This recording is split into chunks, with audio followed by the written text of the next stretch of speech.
কোর্টে চালান করার সময় প্রিজন ভ্যান থেকে ঝেড়ে পালালো সুদীপ্ত পুলিশকে চকমা দিয়ে। হ্যাঁ বন্ধুরা, ভিডিওতে লাইক দিয়ে দেখতে থাকুন। কোর্টে হাজিরা করানোর দিন প্রিজন ভ্যানে যখন সুদীপ্তকে ভরা হয়, ঠিক তখনই পুলিশকে চকমা দিয়ে প্রিজন ভ্যান থেকে পালিয়ে যেতে সক্ষম হয় সুদীপ্ত। ওদিকে এই খবরটা জানা মাত্রই অনির্বাণ ঘাবড়ে যায়। অনির্বাণকে পুলিশ বলতে থাকে যে স্যার, একটা দুঃসংবাদ দেওয়ার ছিল আপনাকে। আসলে আমরা ওনাকে কোর্ট পর্যন্ত নিয়ে যাচ্ছিলাম, ঠিক তখনই উনি আমাদেরকে চকমা দিয়ে কী করে প্রিজন ভ্যান থেকে চলে গেল, আসলে সেটা আমরা বুঝতে পারলাম না। আমরা ওনাকে যথাসাধ্য খোঁজার চেষ্টা করছি, আপনি ভাববেন না।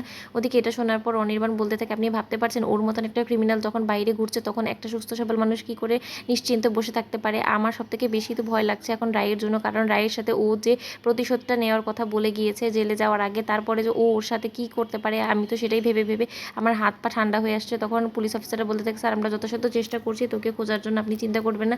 ও আর কোনো মতে যাতে মিস রায়ের দিকে না যেতে পারে সেই ব্যবস্থাই আমরা করবো। ওদিকে অনির্বাণ বলতে থাকে, আপনারা কি বলছেনটা কি?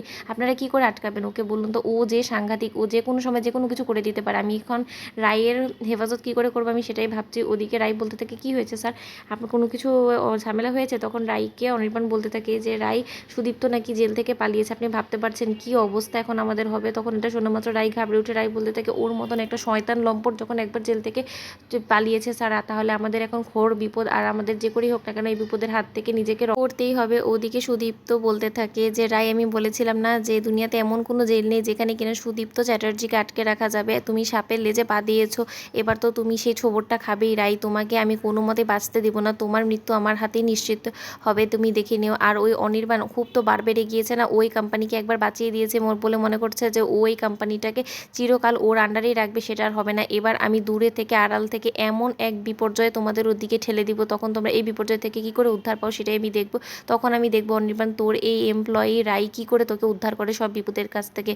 ওদিকে অনির্বাণ রায়কে বলতে থাকে যে রাই, আপনি প্লিজ একটু সাবধানে থাকবেন, আমার বড্ড ভয় করছে। আপনি এখন অফিস থেকে আপনার বাড়ি অবধি একদম একা যাতায়াত করবেন না। তখন রাই বলতে থাকে, স্যার আপনি কেন ভয় পাচ্ছেন বলুন তো?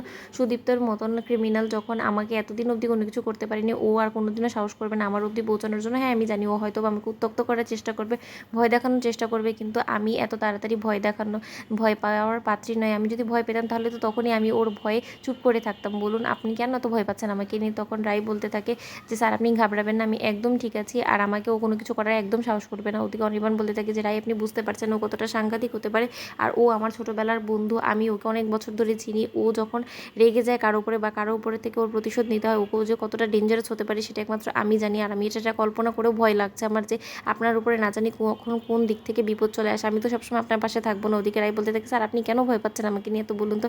ওদিকে অনির্বাণ মনে মনে বলতে থাকে যে আপনাকে আমি খোয়াতে পারবো না, কারণ আপনাকে তো আমি ভালোবেসে ফেলেছি। তো বন্ধুরা, ভিডিওটি ভালো লাগলে লাইক কমেন্ট শেয়ার করো, সাবস্ক্রাইব করতে ভুলো না।